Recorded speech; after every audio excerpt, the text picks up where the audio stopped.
आज के online classes में आपका स्वागत है। कक्षा 9। जैसा कि हमने आपको पिछले क्लास में ऊर्ध्वपातन सब्लिमेशन के बारे में बताया था, आज ये आपका संघनन कंडेंसेशन क्या होता है। तो देखिए, जब द्रव को हम गर्म करते हैं तो गैस में बदलता है, यानी जलवाष्प में बदलता है आपका, और वह जलवाष्प जब ठंडा होकर के पुनः द्रव में आपका बदलता है तो हम उसी क्रिया को हम क्या कहते हैं, संघनन कहते हैं। तो यहाँ पे आपका है कि जल की वाष्प अवस्था, यानी जो जल की वाष्प अवस्था होती है से द्रव अवस्था में परिवर्तित होना संघनन कहलाता है। इसको हम एक उदाहरण से समझेंगे। जैसे एक गिलास लेते हैं, इसमें कुछ बर्फ का टुकड़ा डाल देते हैं,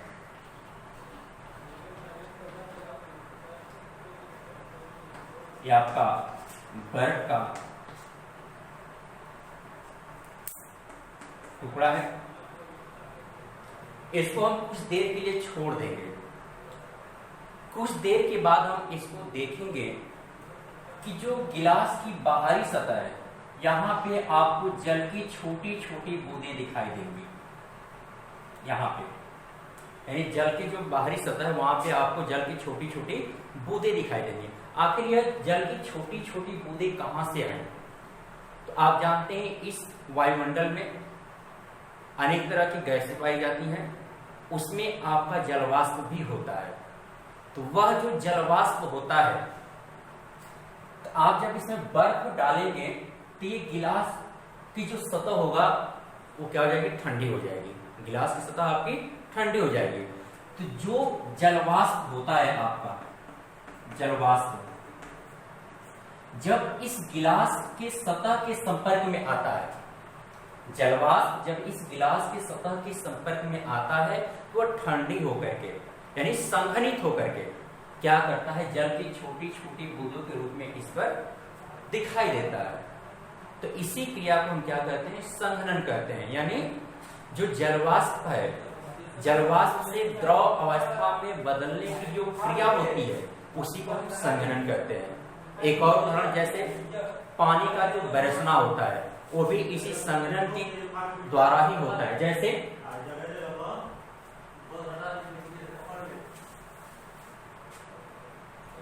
आप जानते हैं, जैसे मानिए इस समुद्र, आप जानते हैं कि जो भी समुद्र हो, नदी हो, तालाब हो, पोखरा हो, सभी कहीं का भी जल हो, सामान्य ताप पर उस जल का क्या होता है, वाष्पीकरण होता रहता है। यानी वह जल जो होता है आपका जलवाष्प में परिवर्तित होता रहता है सामान्य ताप पर। यानी ये जल क्या करता है, आपका ऊपर की तरफ जलवाष्प के रूप में जाता है। ये आपका जलवाष्प है, और यहां पे जाकर के क्या करता है, बादल का निर्माण करता है, आपका क्लाउड, बादल का निर्माण करता है। और यह जो बादल है यहाँ पे जाकर के जो जलवाष्प होता है ठंडी होती है, और ठंडी यानी संघनित होती है, और संघनित होकर के क्या करती है, कि जल की छोटी छोटी बूंदों के रूप में आपका, ठीक जल के रूप में,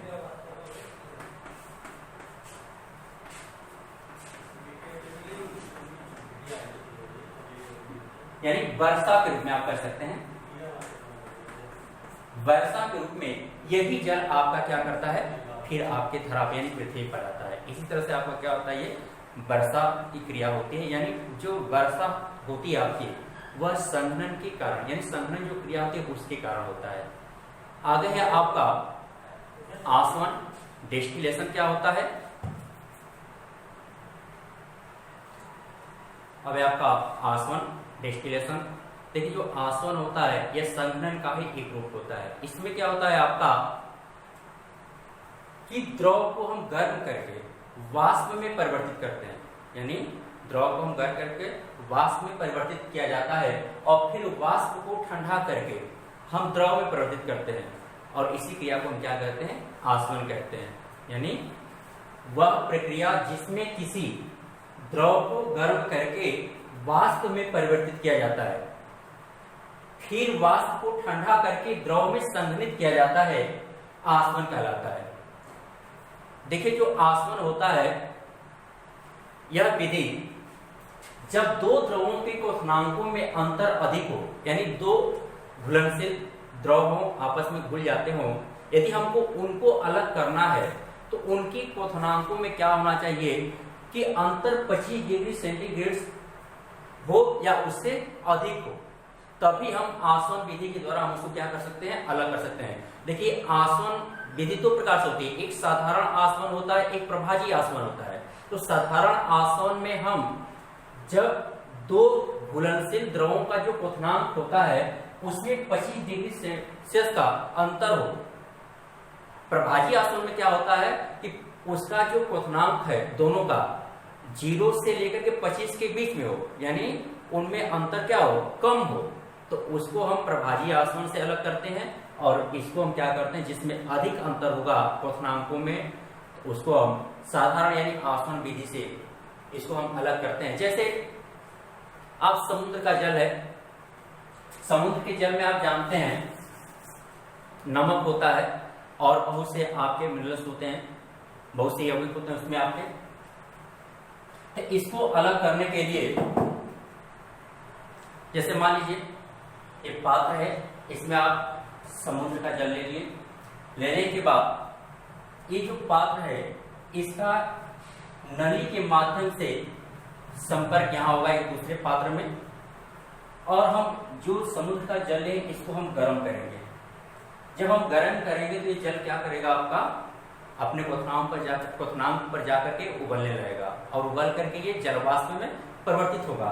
तो जलवाष्प आपका क्या करेगा, यहाँ से होते हुए इस नली के माध्यम से यहाँ आएगा। यहाँ आपका एक संघनक यंत्र लगा होता है, यानी जिसको ठंडा करेगा, यानी जो जलवाष्प होगा उसको ठंडा करेगा। जब जलवाष्प ठंडा होगा तो किसमें बदल जाएगा, आपका द्रव में बदल जाएगा और यह द्रव आकर के इस पात्र में आपका इकट्ठा होगा। तो हम इसी क्रिया को क्या करते हैं, आसवन कहते हैं। यहाँ पे जो आपको जल प्राप्त होगा वो आपको शुद्ध जल प्राप्त होगा, शुद्ध जल, जिसको हम कहते हैं डिस्टिल्ड वाटर कहा जाता है। इसी तरह से हम एसीटोन होता है, एसीटोन और जल दोनों घुलनशील हैं, आपके आपस में घुल जाते हैं। इनको हम अलग करने के लिए वहां पे आपका फ्लास्क होता है, उसका ऑपरेटस होता है, सब उसमें लेकर के हम उसको फिर गर्म करेंगे। तो जैसे एसीटोन होता है, एसीटोन का जो क्वथनांक होता है आपका 56 डिग्री सेल्सियस होता है और जल का आप जानते हैं कि 100 डिग्री सेल्सियस होता है। तो जब हम मान लीजिए यही पात्र है, इसी में हम ले लिए एसीटोन और जल को, एसीटोन प्लस जल, यदि हम इसमें एसीटोन और जल को ले लिए, हमको इसको अलग करना है तो हम इसको गर्म करेंगे। तो आपका एसीटोन का मालूम है कि यहाँ पे एक लगा होता है थर्मामीटर आपका, जो टेम्परेचर आपका बताता है।